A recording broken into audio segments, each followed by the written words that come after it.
স্থানীয় সময় বুধবার রাতে ইরান ইস্যুতে প্রথমবারের মতো জাতির উদ্দেশ্যে ভাষণ দেন মার্কিন প্রেসিডেন্ট ডোনাল্ড ট্রাম্প। বহুল প্রতীক্ষিত ভাষণে ট্রাম্প মার্কিন জনগণকে আশ্বস্ত করেন ইরান যুদ্ধ সমাপ্তির পথে। বলেন, যুক্তরাষ্ট্র ও বিশ্বকে নিরাপদ রাখতেই ইরানের শাসন ব্যবস্থাকে ধ্বংস করে দেয়া হয়েছে।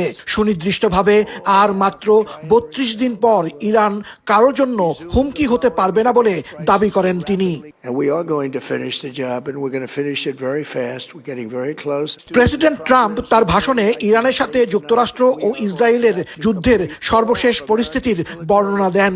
জানান, ইরানের নৌ বিমান বাহিনী পুরোপুরি শেষ, মিসাইল সহ হামলার সক্ষমতাও কমে এসেছে।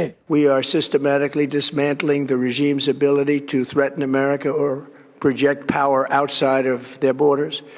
That means eliminating Iran's navy, hurting their air force and their missile program at levels never seen before, and annihilating their defense industrial base. We've done all of it. Their navy is gone, their air force is gone, their missiles are just about used up or beaten. এদিকে এক সাক্ষাৎকারে ন্যাটোর আবারও সমালোচনা করেন মার্কিন president. এই যুদ্ধে ন্যাটোর সামরিক সহায়তাকে নিষ্ক্রিয় ও দুর্বল হিসেবে অভিহিত করে ট্রাম্প জানান, তিনি যুক্তরাষ্ট্রকে ন্যাটো জোট থেকে প্রত্যাহার করে নেয়ার বিষয়টি বিবেচনা করতে পারেন।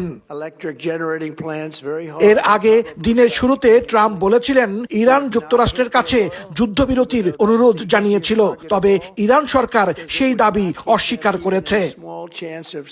প্রেসিডেন্ট ডোনাল্ড ট্রাম্প এমন এক সময় জাতির উদ্দেশ্যে ভাষণ দিলেন, যার কয়েক ঘন্টা আগে মার্কিনীদের উদ্দেশ্যে খোলা চিঠি দিয়েছেন ইরানের প্রেসিডেন্ট মাসুদ পেজেশকিয়ান।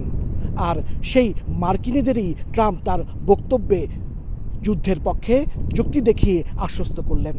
বললেন, ইরানের হুমকি থেকে এখন যুক্তরাষ্ট্রের জনগণ নিরাপদ।